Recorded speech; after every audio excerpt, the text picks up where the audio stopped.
pessoal, tudo bem com vocês? Eu sou a professora Valesca e hoje a aula é sobre práticas de educação ambiental.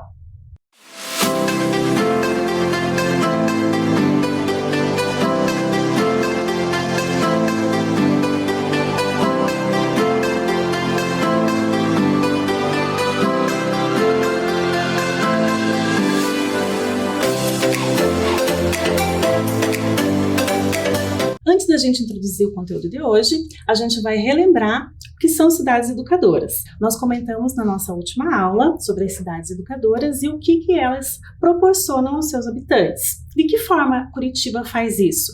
Proporcionando espaços de convivência e espaços educativos, como praças, como os parques, como os museus e os próprios prédios públicos, certo? E além disso, nós temos também algumas questões que são muito importantes para que exista essa cidade educadora. Vou citar algumas para vocês. Primeiro, a acessibilidade, que é a possibilidade dos seus habitantes transitarem de maneira fácil por todos os espaços da cidade. Depois, nós temos a equidade. A equidade, lembra que falamos na outra aula? Não é o mesmo que igualdade. A equidade é quando nós conseguimos diferenciar as necessidades de cada pessoa. Algumas pessoas precisam de mais necessidades e outras não. E equidade trata disso, da gente fornecer aquilo que a pessoa precisa. E uma cidade educadora de verdade tem essa preocupação. Aí nós temos a inclusão, que é a inclusão das pessoas portadoras de deficiência e com necessidades especiais, certo? Temos a mobilidade urbana, que nós falamos bastante dos modais de Curitiba. Nós temos o transporte público de Curitiba, nós temos as ciclofaixas e as ciclovias, e as faixas dos carros normalmente, que as pessoas podem escolher como elas podem transitar pela cidade. E nós temos o último tema, que é a sustentabilidade. Não é o último, tem mais um rol, mas sustentabilidade é um tema importante porque é o tema da nossa aula de hoje, certo? Então vejam aqui, nós vamos tratar na aula de hoje sobre energias sustentáveis, que é uma questão muito importante porque hoje no planeta nós vivemos uma crise chamada de crise energética. Então preste atenção aqui comigo e pensa junto comigo. Energia. O conceito de energia é um conceito bem difícil, é difícil de pensar exatamente o que é energia, A gente não consegue pegar a energia, a gente não consegue saber onde ela está exatamente, Então, a energia, na física, ela trata de tudo aquilo que se refere a trabalho, é a capacidade de realizar trabalho. Para nós aqui, interessa saber o seguinte: energia é aquilo que traz o movimento, é a capacidade de gerar um movimento ou uma ação. Então, se eu levanto a minha caneta, eu estou utilizando um tipo de energia, sim, a energia que vem dos alimentos. Além dessa energia, existem vários outros tipos de energia que nós vamos estudar hoje, tá certo? Agora, pensa que junto comigo você vai pegar um caderno que você mais gosta, um lápis ou uma caneta, e você vai pensar junto e escrever, tem que registrar. Quais equipamentos ou máquinas na sua casa que utilizam energia? Você vai escrever para mim alguns, pense em alguns aí, pode ser uns 5, 6, devem ter mais na sua casa. Eu quero que você pense em alguns e coloque aí no papel para mim. Eu vou te dar um tempinho para pensar, tá bom?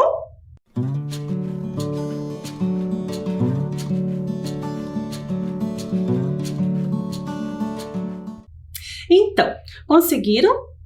Escreveram? Deixa eu tentar adivinhar aqui. Vocês colocaram televisão? Colocaram celular? Colocaram a geladeira? A máquina de lavar? O que mais que vocês colocaram? Então, todos esses equipamentos que eu citei e mais os outros que você colocou aí, sim, funcionam à base de um tipo de energia que é o mais usado em todo o nosso planeta, que é a energia elétrica. Tá certo? Mas a energia elétrica não é a única que existe, tá? Existem outros tipos de energia e principalmente nós vamos descobrir através do próximo vídeo que existem fontes diferenciadas de energia, de lugares para vir a energia, não só das hidrelétricas, tá certo? Então, preste bastante atenção no próximo vídeo, tá bom? E aí, pessoal, tudo bem? Nos dias atuais, nós somos totalmente dependentes de energia.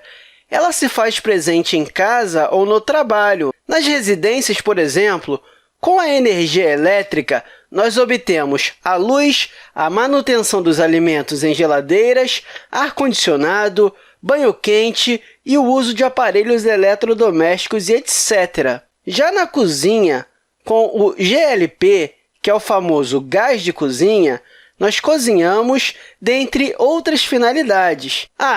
Não podemos esquecer do carvão vegetal para o churrasco. Para nos locomovermos, seja a trabalho ou a lazer, utilizamos transportes coletivos, ou seja, ônibus ou trem, ou então transportes individuais. E para isso, utilizamos biocombustíveis derivados de petróleo, como diesel e gasolina, e também biocombustíveis, como álcool, biodiesel ou gás natural. E a energia é tão importante que ela é utilizada no trabalho agrícola, na indústria, nos serviços, comércio, lazer e tantas outras coisas dependem da eletricidade, dos derivados de petróleo, gás natural, entre outros tipos de energia. Ou seja, com tantos fatores dependendo da energia, ela se tornou algo importante no nosso dia a dia. E nós precisamos de energia para o transporte, para a comunicação, para a iluminação, para o aquecimento e etc. Mas de onde vem toda essa energia? Essa energia vem do que chamamos de fontes de energia, que nada mais são do que matérias-primas que, direta ou indiretamente, produzem energia. E aí nós utilizamos esta energia para movimentar as máquinas, os transportes, a indústria, o comércio, casas e etc. E nossas fontes de energia, elas podem ser fontes renováveis e não renováveis. Você pode ver aqui no mapa o quanto a energia é necessária para iluminar o planeta. Ok, mas vamos detalhar melhor essas energias aqui? Então, eu vou descer aqui para começarmos a falar das fontes de energia não renováveis. E as energias não renováveis são aquelas que se encontram na natureza em grandes quantidades, mas uma vez esgotadas, não podem ser regeneradas. Ou seja, elas possuem reservas finitas. O que eu quero dizer é que uma hora elas chegam ao fim. E, com isso, é necessário muito tempo para a sua formação na natureza. E elas são consideradas energias poluentes, porque a sua utilização causa danos ao meio ambiente. E dois bons exemplos de energias não renováveis são os combustíveis fósseis, que são eles o petróleo, o carvão mineral, o xisto e o gás natural. E também a energia nuclear, que necessita de urânio e tório para ser produzida. E nós temos vantagens e desvantagens do uso desse tipo de energia. Falando a respeito das vantagens, as energias não renováveis são fontes de energias usadas há muito tempo, portanto, são bastante conhecidas dos seres humanos. E isso é uma vantagem, pois já existe toda a tecnologia e infraestrutura voltadas para este tipo de energia. Além disso, em comparação às fontes renováveis, no geral, costumam ter um preço mais baixo. Por isso, estas fontes são muito usadas por países mais pobres ou em processo de desenvolvimento. Especificamente falando do petróleo, além de gerar combustíveis como gasolinas de automóveis, combustíveis de aviação e diesel, também gera uma grande quantidade de derivados, como a parafina, gás natural, querosene, solventes, entre outros. E agora, falando das desvantagens, a principal delas é o fato de não serem renováveis, ou seja, um dia as reservas dessas fontes vão acabar. E se os seres humanos não investirem em fontes renováveis, poderemos sofrer com a falta de energia no futuro. Uma outra desvantagem é a poluição, ou seja, a queima de combustíveis fósseis gera a poluição do ar e, com isso, prejudica a saúde das pessoas, principalmente nos grandes centros urbanos. Também sabemos que alguns gases poluentes resultantes da queima de combustíveis são um dos principais fatores da geração do efeito estufa, do aquecimento global, e a queima destes combustíveis fósseis também é um dos principais geradores da chuva ácida e etc. Agora, falando um pouco das fontes renováveis de energia, eu vou descer aqui para nós vermos.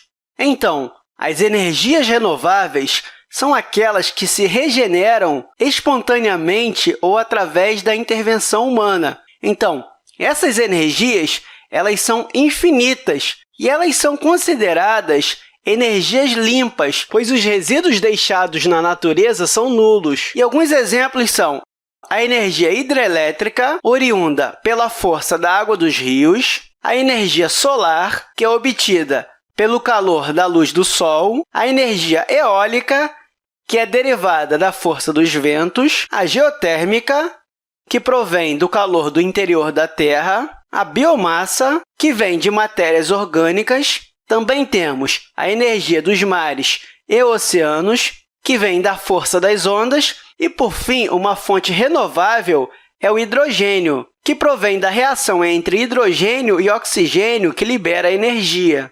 Mas eu vou falar mais a respeito de algumas dessas energias em vídeos futuros. E essa energia ela também possui vantagens e desvantagens.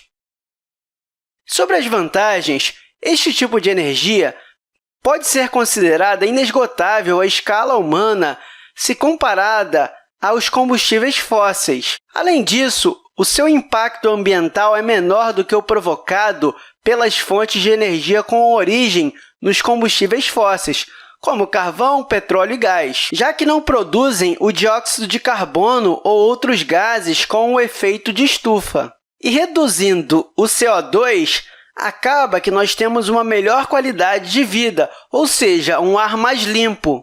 E, por fim, conduzem à investigação em novas tecnologias que permitem melhor eficiência energética. E sobre as desvantagens, nós temos custos elevados de investimento e infraestruturas aprimoradas. Além disso, nós temos impactos visuais negativos. E, claro, algumas energias renováveis elas causam algum dano. Por exemplo, a energia da biomassa tem um método de combustão da biomassa que não é limpo. E a energia dos mares e oceanos, ou seja, a energia das ondas, depende muito da localização. Então, voltando à minha primeira tela e comparando os dois tipos de energia, e sobre as fontes de energia, elas podem ser primárias ou secundárias, sendo que as primárias elas ocorrem livremente na natureza, como sol, água, vento, gás natural, petróleo e outras coisas. Ou seja, estamos falando das energias renováveis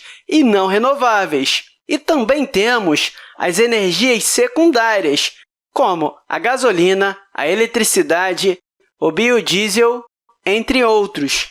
E se eu comparar o impacto ambiental das energias renováveis e não renováveis, nas energias renováveis, nós sabemos que altera-se a paisagem, principalmente na energia solar, e se for colocado em rotas migratórias, pode provocar morte de muitas aves no caso da energia eólica. E, claro, nós temos outros impactos nas renováveis, mas a respeito das não renováveis, nós sabemos que a queima de combustível libera gases poluentes e, em caso de acidente, libera-se radioatividade que é prejudicial a qualquer organismo permanecendo no meio ambiente durante muito tempo, isso no caso da energia nuclear. Mas, enfim, pessoal, eu espero que você tenha entendido a importância da energia para a humanidade. Mas é isso aí, até a próxima aula! Agora que vocês viram o vídeo sobre energia, nós vamos conversar sobre o que a ciência fala. A ciência diz que a energia é um dos maiores problemas da humanidade. Por quê? Porque existe hoje um uso muito exagerado de fontes que são extremamente poluentes.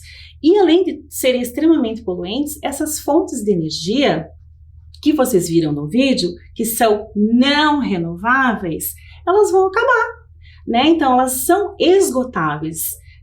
Além de não serem limpas, né, são poluentes, elas podem acabar, e quando acabar a gente vai fazer o quê? Não é mesmo? Por isso que a ciência fala que isso é um problema, a crise energética é um problema real que as futuras gerações já têm que se preocupar. Por isso que a gente vai apresentar hoje alguns recursos. Antes disso, eu vou mostrar para vocês alguns locais onde tem a produção de energia. Primeiro local que eu estou mostrando para vocês é uma refinaria de petróleo, tá? O petróleo, ele é um óleo escurinho, tá? Ele é preto, ele é retirado do fundo dos oceanos e do fundo do subsolo, bem na profundeza mesmo, e ele é chamado de combustível fóssil, porque ele foi feito há milhões de anos, ele foi constituído de animais e vegetais mortos, certo? E nessa produção, foi feita a reserva dele lá nos fundos dos oceanos, foi descoberto como usar através das refinarias, e nas refinarias existem vários subprodutos do petróleo. Provavelmente na sua casa tem muita coisa feita de petróleo, certo? Agora, uma coisa que é combustível e que é muito poluente é a gasolina, tá? Então a gasolina é praticamente quase a totalidade de combustível que faz todo o movimento dos carros por aí, certo? E ela é extremamente poluente, tá? O próximo. Nós temos aí agora, isso aqui meio assustador e apavorante, que solta muita fumaça, é uma usina de carvão. A base energética desta usina é carvão. Não é o carvão que seu pai faz churrasco, tá? Esse carvão é carvão mineral, ele é retirado de minas. Da mesma forma que é feito o petróleo, o carvão também se constitui de animais e vegetais que morreram há milhões de anos, e ele acaba formando uma rocha, é uma rocha sedimentar, e existem as minas que coletam isso e fazem uso nas usinas termoelétricas.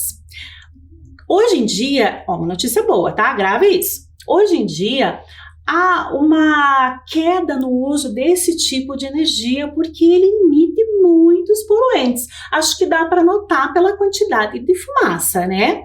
Então, esses poluentes, eles levam ao aquecimento global e tal. Então, a gente procura, hoje em dia, os governantes e as pessoas que gerenciam essas indústrias buscam usar somente numa situação que seja realmente necessário. Tá? Então, nós temos aí, as hidrelétricas não estão dando conta de fornecer energia elétrica para tal região, aí aciona-se energia termoelétrica. Tem sim aqui no Paraná, tá? Algumas indústrias de carvão. A gente não tem usado porque as hidrelétricas têm dado conta, tá certo? Aí nós temos uma foto bem linda da Itaipu, né?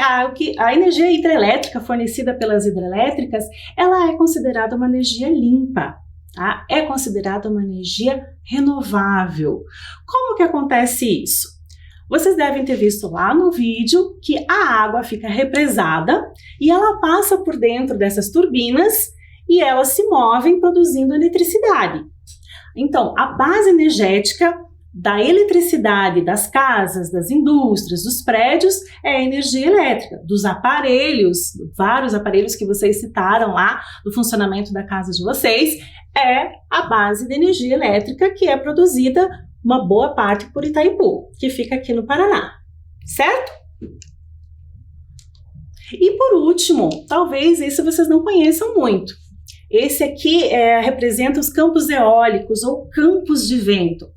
Essa estrutura que vocês estão vendo aqui, ela capta o vento. Então, primeiro existe um estudo de espaço e localização para colocar esses campos de vento, e essa estrutura capta os ventos desse local e faz também girar uma turbina. Essa turbina também gera o quê? Eletricidade. Tá certo? Então, também esses campos eólicos são capazes de fornecer grandes quantidades de energia. O que é legal disso aqui?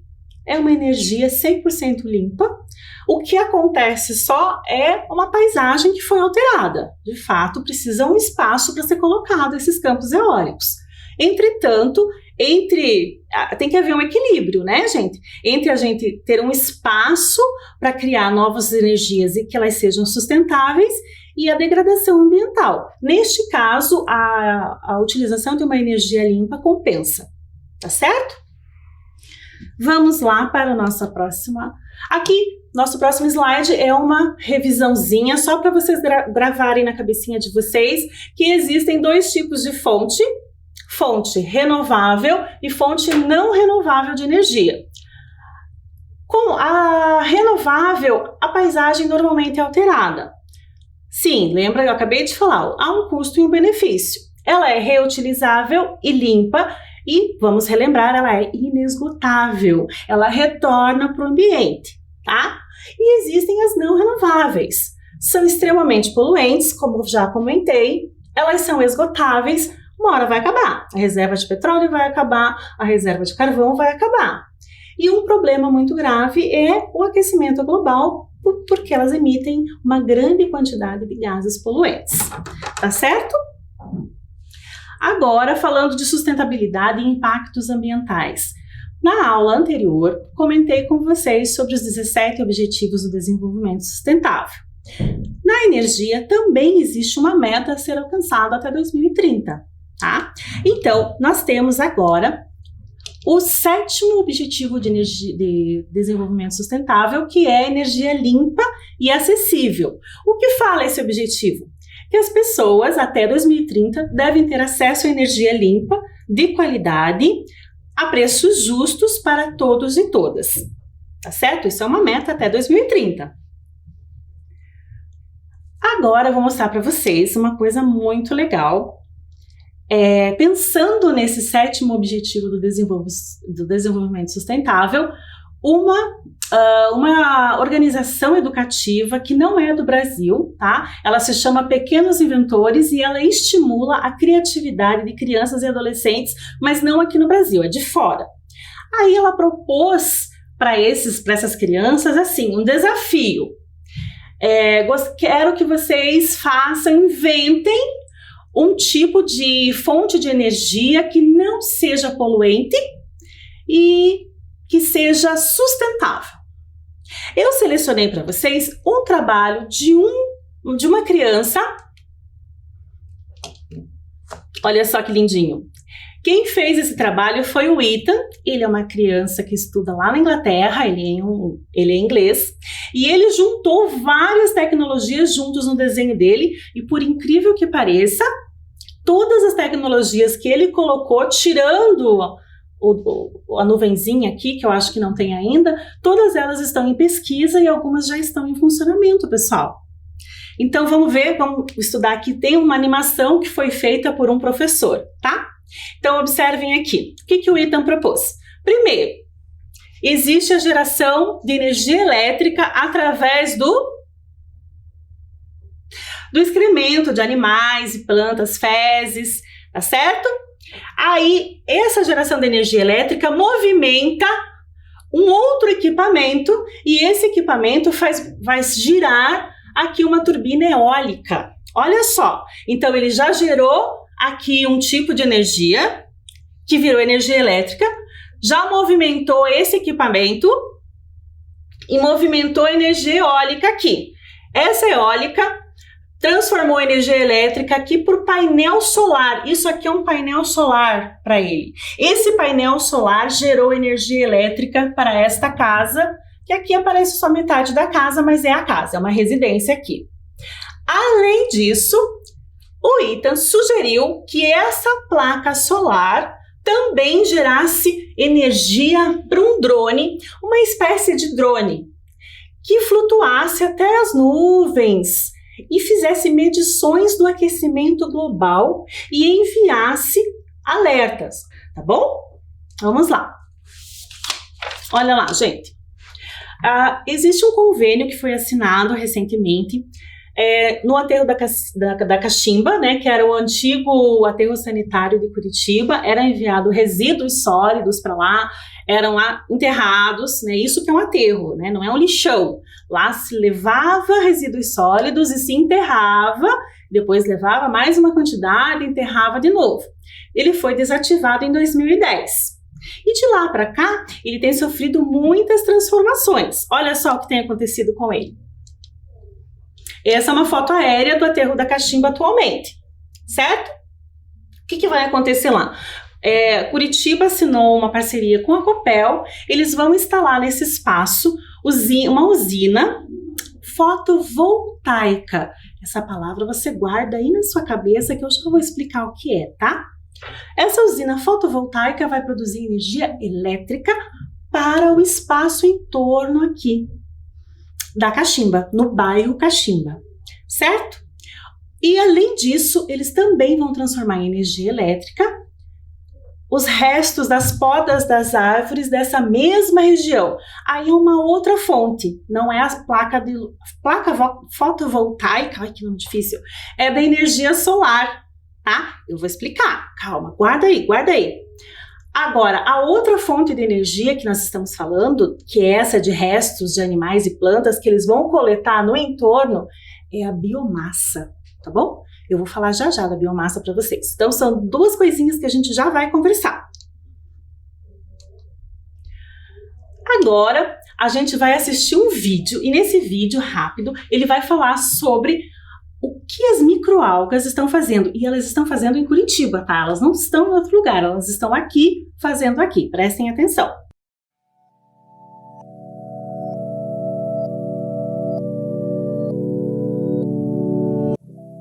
Já parou para pensar em quanto gás carbônico é emitido todo o tempo? O CO2 é um dos compostos principais para a fotossíntese das plantas. É também o que permite que o planeta mantenha-se aquecido, mas em quantidades elevadas, contribui para o efeito estufa.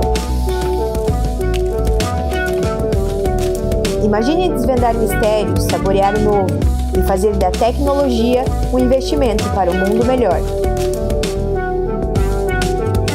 Pesquisadores da Universidade Federal do Paraná trabalham no desenvolvimento de microalgas para a produção de biomassa, que não só ajudam na diminuição dos gases do efeito estufa, como também otimizam o uso de recursos naturais, minimizando a geração de resíduos. A partir das microalgas é possível a geração de biocombustíveis e bioprodutos. Atualmente é base para a produção de produtos que abastecem os principais mercados de cosméticos, higiene pessoal, nutrição humana e animal. Através do fotobioreator, criado pelos pesquisadores, as microalgas podem ser multiplicadas com mais agilidade, facilitando o processo da produção de biomassas e, consequentemente, auxiliando no desenvolvimento social do país. A Agência de Inovação da UFPR tem como objetivo orientar projetos e negócios inovadores, e é ela quem dá apoio a este projeto. Apoie você também. A sua contribuição pode ser fundamental para que o fotobioreator saia do laboratório e chegue até as grandes indústrias.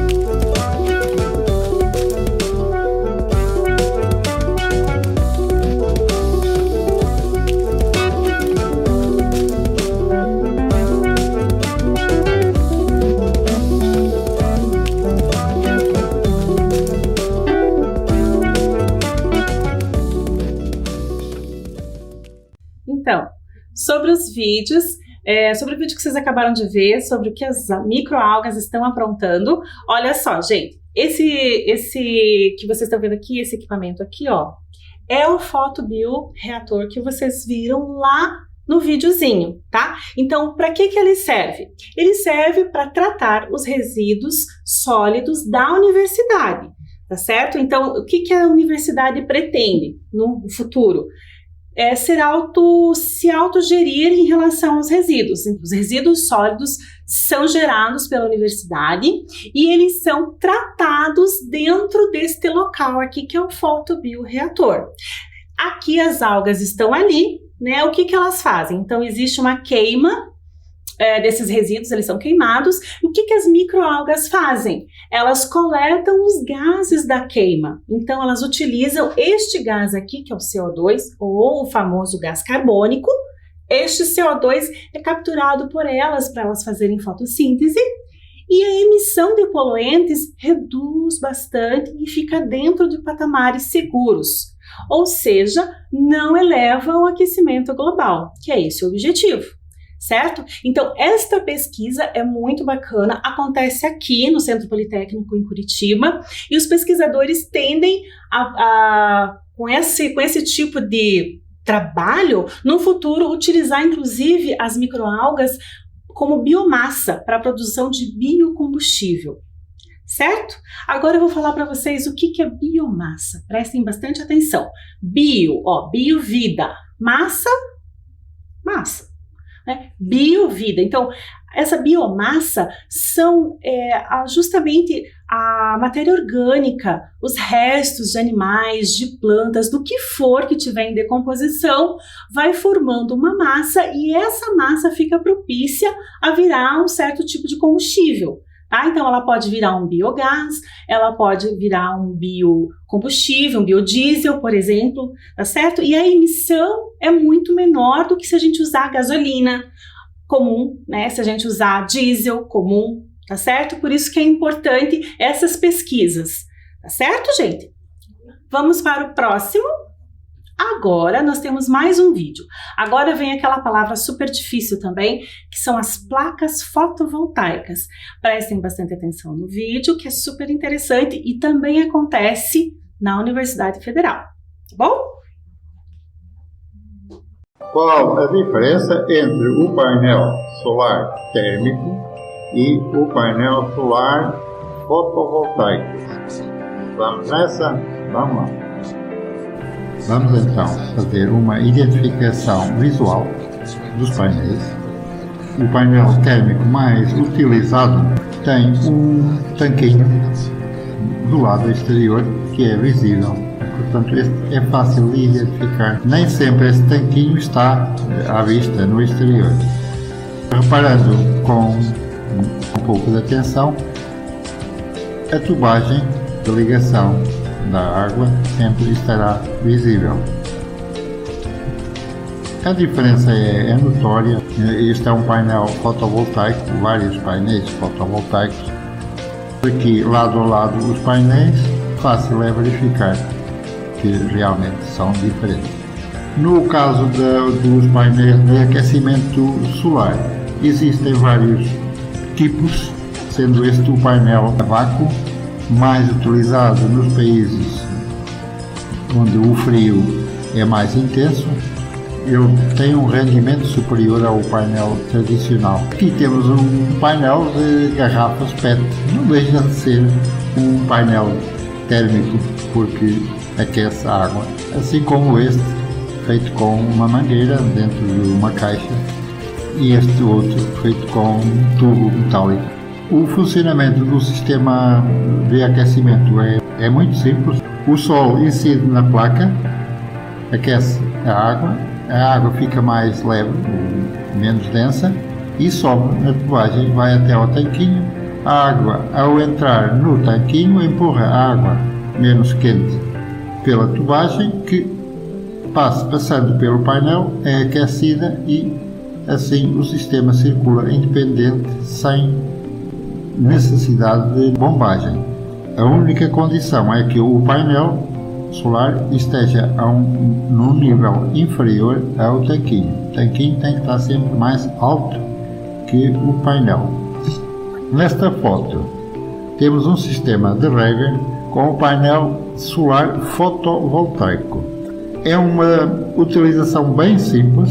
No caso de a bomba funcionar a corrente contínua, nem sequer necessita de um conversor de corrente, visto que os painéis fotovoltaicos fornecem energia em corrente contínua. Nesta imagem temos o sistema independente, autónomo, fotovoltaico. A luz do sol incide no painel, ele fornece corrente contínua que passa por um controlador de carga, por sua vez passa por um inversor de corrente, transformando a corrente contínua em corrente alterna, porque os aparelhos que dispomos hoje funcionam quase todos, ou todos, com corrente alterna. As baterias aqui têm a função de acumular corrente. Como este sistema não está ligado à rede elétrica, acumulam corrente, assim, quando não existe sol, elas fornecem a energia necessária para a habitação. Este sistema tem o nome de off-grid. É um termo inglês que vem da palavra off, desligado, e grid, rede. Nesta imagem temos um sistema fotovoltaico chamado de on-grid ou grid-type. Aí dentro está o sistema autónomo, mostrado anteriormente. Simplesmente, como está ligado à energia, à rede da concessionária local, então há que acrescentar um medidor de energia para ele contar a energia que entra e contar a energia que sai. Este medidor é um medidor bidirecional. A energia solar é também utilizada em centrais chamadas heliotérmicas. É um conjunto de espelhos direcionados para um ponto de uma torre onde circula a água e o calor emanado pela luz do sol refletido pelos espelhos aquece a água a tal ponto que ela transforma em vapor. Esse vapor é depois utilizado para mover turbinas de geradores elétricos. Para que não haja confusões com as placas térmicas e voltaicas, aqui estão elas lado a lado. Então, viram lá que tem as placas fotovoltaicas, né? A palavra difícil. Vamos explicar agora o que é essas placas fotovoltaicas. Então, a Universidade Federal cobriu uma boa parte do seu estacionamento e alguns prédios com essas placas fotovoltaicas. Observe aqui o desenho do esquema. Então, a placa fotovoltaica, ela é solar. Então, ela é projetada para receber a luz do sol. Então, olha só, a luz do sol bate aqui e daí dentro dela tem um mecanismo que faz a transformação da energia solar diretamente em energia elétrica, tá certo? Por isso que o nome é fotovoltaica, ela faz essa transformação. Também o objetivo desse estudo, dessa pesquisa, é fazer com que a universidade fique autossuficiente em termos energéticos, inclusive com energia elétrica, certo? Vamos fazer uma diferenciação aqui, porque todo mundo fala das placas solares, né? Placa solar, placa solar. Lembrando que a energia solar é considerada limpa, renovável, né? Ela não tem emissões de gases poluentes nem nada disso. Então, observe aqui, existe uma diferença de fotovoltaica e térmica, energia solar com os painéis térmicos. Esses aqui são os mais baratos, os mais comuns. Esse você pode ver até de garrafa PET por aí, certo? O que acontece aqui? Aqui só serve para esquentar fluidos. Fluidos? Água, tá? Então, quando você vê placas de energia térmica, placas solares de energia térmica, a transformação é um pouco mais simples. Ela transforma a energia solar em energia térmica. Calor, ela esquenta a água e daí esquenta o chuveiro, esquenta a torneira, a água da torneira e assim por diante.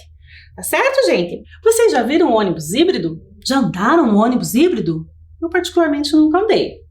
Vamos ver aqui como funciona um ônibus híbrido. Tá? Ele é menos emissor, existe uma emissão menor, quero dizer, a não ser que ele esteja sendo usado totalmente elétrico. Sim, ele tem dois motores, um motor que é elétrico e um motor que usa diesel ou biodiesel. Existem alguns ônibus que são a biodiesel e outros que são a diesel. Os dois funcionam. Se o ônibus vai em curtas distâncias, ele usa 100% elétrico. Aí a emissão é praticamente zero, a emissão de gases, tá? Se ele tiver uma distância um pouquinho maior, aí a autonomia elétrica ela não existe muito, não está muito bem desenvolvida ainda. Então ele precisa do biodiesel, tá certo? Mas é uma tecnologia que Curitiba já tem no transporte público, tá certo? E vocês já devem ter visto rodando por aí. Se vocês nunca andaram, já devem ter visto rodando por aí. Tá certo, gente? Agora tem mais uma coisa sobre Curitiba que é bem legal. A prefeitura assinou um convênio há um tempo atrás para esse convênio junto com a Copel para a implementação de painéis solares fotovoltaicos. Agora vocês já sabem o que é fotovoltaico. Esses painéis solares fotovoltaicos estão no telhado da prefeitura e eles fazem aquilo que a gente comentou. Recebem, captam a luz solar e fazem a transformação de luz solar, de energia solar, para energia elétrica, certo? E também este piso capaz de captar vibrações. Esse é super novidade e eu confesso para vocês que eu fiquei surpresa quando eu li sobre. Então, como que acontece esse piso? O que é esse piso? Existem em alguns pontos das ciclovias de Curitiba, não são muitos, tá? São alguns só, que possuem este piso, tá? E eles foram colocados estrategicamente próximo aos cruzamentos dos carros. Então, o que faz esse piso? Ele sente as vibrações, então passa um ciclista, passa um pedestre, ele sente as vibrações das pisadas, da bicicleta passando, ele aciona, ele transforma essas vibrações em impulsos elétricos e aciona o semáforo deste cruzamento. Não é fantástico? Agora eu quero saber se vocês jogam comigo. Jogam comigo? A brincadeira é assim, ó. Curtir e não curtir. Eu vou jogar uma frase para vocês, uma sentença. Se vocês curtirem, vocês fazem assim. E curtiu, se for verdadeira, tá? Se você não curtiu, se não for verdadeira, aí a gente faz assim, ó. Beleza? Então me acompanhem aqui. Primeira. Painel solar só tem de um tipo, gente? A gente curte essa ou a gente não curte? O que vocês acham? Pensem um pouquinho aí.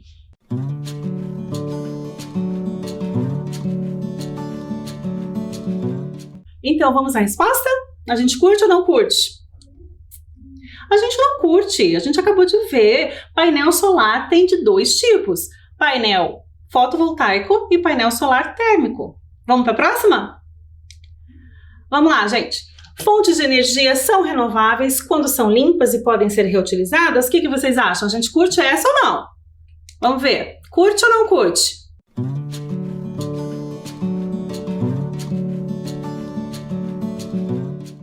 Então, vamos responder? Conseguiram já? A gente curte ou não curte?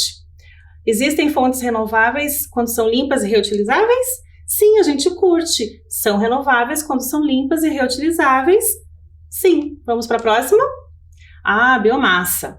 Biomassa é igual a matéria orgânica de resíduos usados para a produção de energia, pessoal? A gente curte essa, a gente não curte. Isso é verdadeiro ou é falso?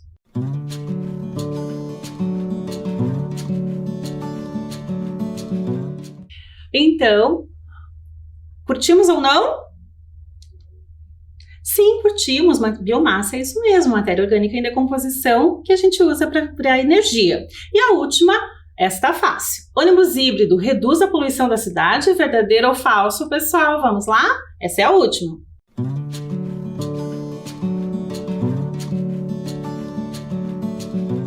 E por último, então, para encerrar, os ônibus híbridos reduzem a poluição da cidade. É verdadeiro, né, gente?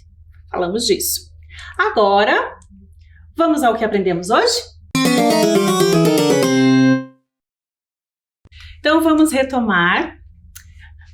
Retomando só os conceitos para vocês não esquecerem. Energia é a capacidade de realizar movimento ou uma ação.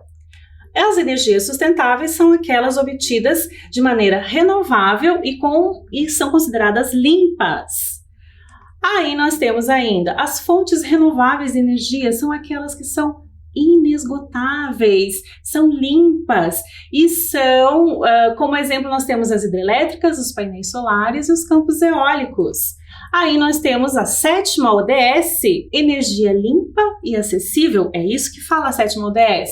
E por último, nós temos as fontes não renováveis, são aquelas que não podem ser reutilizadas, e em Curitiba o que nós temos feito são os estudos com as placas fotovoltaicas, o aterro na cachimba e os ônibus híbridos. Fiquem bem, até a próxima aula!